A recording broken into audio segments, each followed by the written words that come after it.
me ouvindo? Não casa, que barulho! Ai. Isso acontece quando todo mundo resolve descontar na buzina o aperto de se sentir ilhado no trânsito. Quando você está cercado de carros por todos os lados, não existe mobilidade urbana.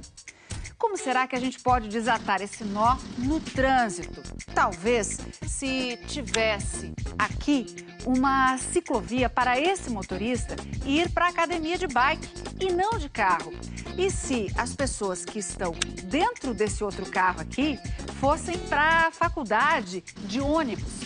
E se ele fosse confortável e seguro, elas certamente iam preferir deixar o carro em casa, né? Já todos esses motoristas poderiam chegar bem mais rápido no trabalho se tivessem um bom serviço de metrô. Olha só como o trânsito fica bem mais livre e bem menos barulhento assim. Só dá para fazer isso se tiver investimento no sistema público de transporte. Esse é mais um dever dos nossos prefeitos. Nossa reportagem de hoje da série Por uma Cidade Mais Inteligente mostra que tem sim luz no fim do túnel e não é a de um engarrafamento. Você vai ver o que os novos prefeitos podem e devem fazer para melhorar o transporte coletivo e conhecer as novas tecnologias que podem acelerar o vai e vem nas grandes cidades.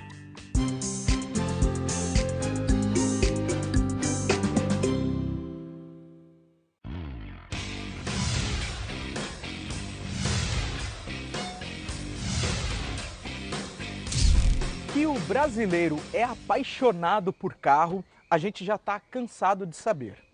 E por conta disso, a gente pode dizer que sair de casa dirigindo o próprio carro pode ser cômodo, agradável, prazeroso.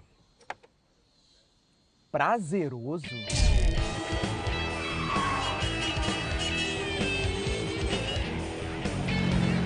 Bom dia, tudo bem? Como é que tá para dirigir aqui na cidade? Trânsito enorme. Como é que tá para dirigir aqui na cidade? Ai, esse retorno aqui é sempre bem ruim. Por que você prefere o carro ao invés de um transporte público, no caso? Porque o nosso transporte público é muito ruim. Essa imagem já virou cena clássica de terror, especialmente nas grandes cidades.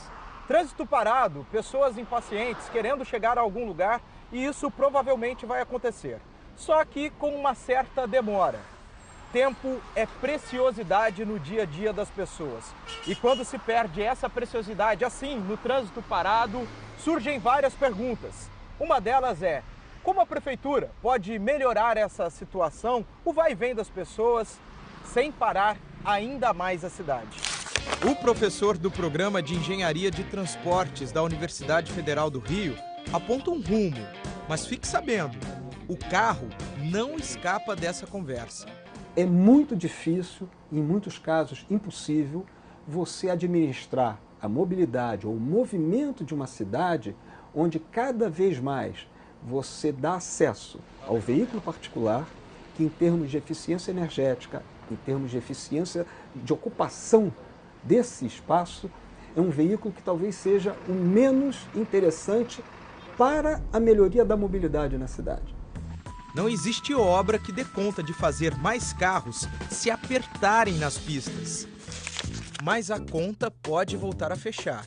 Se a gente diminuir os carros e somar boa parte dessa gente aos transportes coletivos, pode chegar em ruas mais vazias. Muitas vezes a pessoa usa o carro porque ela adora, ela quer andar de carro. Eu, enfim, não posso interferir, mas ela pode ser, entre aspas, penalizada. Por exemplo, se eu tenho menos locais de estacionamento, e ela vai normalmente optar pelo transporte coletivo se ela tem essa alternativa. E se essa alternativa não for em cima do asfalto, melhor ainda.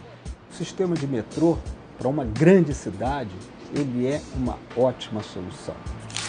Para ter uma opção de transporte como esta aí na sua cidade, primeiro é importante saber o seguinte: é preciso planejar muito bem, porque as obras são caras e demoradas. Um sistema de metrô atende bem aos quesitos: eficiência, rapidez, regularidade, conforto e segurança. Uma só composição igualzinha a essa pode levar até 1.800 pessoas por viagem. Mas é o tipo de sistema que você não pode planejar no curto prazo. Quando planejamos um modo de transporte desses de maior capacidade, eu preciso pensar no corredor como se fosse um tronco, por isso chamamos muitas vezes de um sistema troncal, e esse sistema é alimentado por outros sistemas de menor capacidade, que aí sim levarão os usuários ao seu destino final. Planejar sistemas de forma eficiente exige informação. E a tecnologia pode ser uma grande aliada do prefeito neste quesito. Essa empresa, por exemplo, é contratada para monitorar outro importante meio de transporte coletivo, o ônibus. Aqui a gente está vendo alguns trajetos, cada cor representa um trajeto. E cada pontinho desse cinza, com a sua setinha, representa um veículo. Se eu clicar numa setinha dessa, eu tenho informações assim de comportamento do veículo, todas as informações relevantes aí para a operação. Então eu posso dizer quais são os próximos pontos, qual é a velocidade do veículo naquele momento, quais foram as viagens que ele executou naquele dia, quantidade de passageiros que ele carregou. As informações chegam por meio de um aparelho de localização, um GPS, com um software da empresa acoplado. Hoje a empresa está de olho em 3.000 ônibus na Guatemala, mais 150 no México, outros 350 em Portugal e 25.000 ônibus no Brasil. Por aqui, acompanha inclusive ônibus que circulam no sistema BRT, sigla em inglês para Transporte Rápido por Ônibus. Eles levam de 100 a 200 passageiros e andam em pistas exclusivas, além de pararem em distâncias pré-determinadas. Se a gente não partir para a informação real, a gente não consegue propor melhorias tá? no modelo de transporte, nos planejamentos que são, na maioria das vezes, muito antigos. Tá?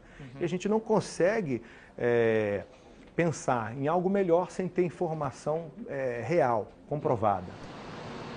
Mais ou menos 40 milhões de brasileiros se deslocam em ônibus pelas cidades. Eles atendem 87% da demanda de transporte público coletivo do país. Normalmente, através das licitações, das novas concessões, ele exige do empresário de ônibus o GPS, a informação. O empresário de ônibus, por sua vez, é que se organiza através dos seus sindicatos ou individualmente e procura a nossa empresa, ou empresas similares a nós. Tá? Seria bacana se esse diálogo fosse mais aberto, mais direto. Com os prefeitos, no caso? Com os prefeitos. Talvez alguns deles nem conheçam as soluções que a gente já pode dar para as cidades.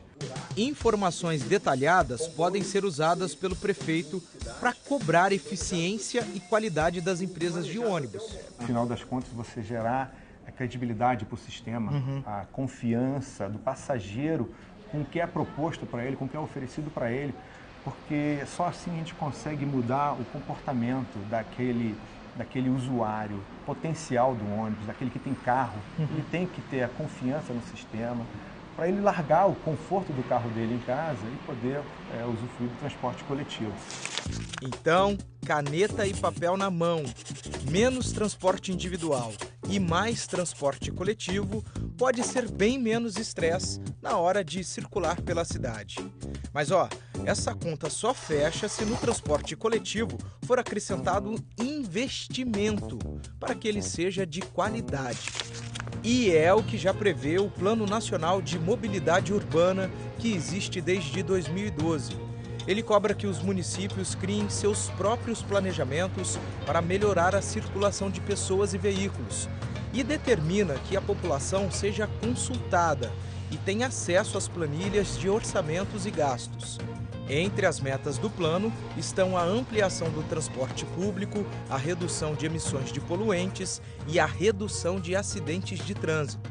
Uso racional do carro, melhoria substancial da qualidade do sistema de transporte público. Eu não diria que o trabalho do administrador hoje, numa cidade brasileira, para atacar a questão da mobilidade, é um trabalho fácil, mas eu diria que é um trabalho factível.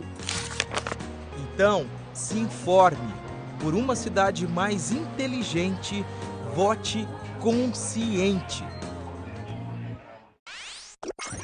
Quando estiver difícil andar numa grande cidade, vale a pena espiar o que o vizinho está fazendo.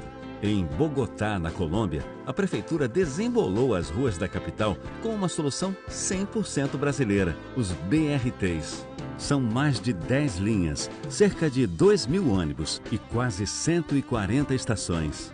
Os hermanos colombianos ainda abriram caminhos pelo ar. Os teleféricos servem a quem chega ou sai das comunidades mais pobres nos altos dos morros. E junto das mudanças no transporte público, veio o movimento Bogotá Como Vamos. Através dele, empresas e ONGs consultam a população para saber dos problemas da cidade e ficam no pé da prefeitura para cobrar as soluções.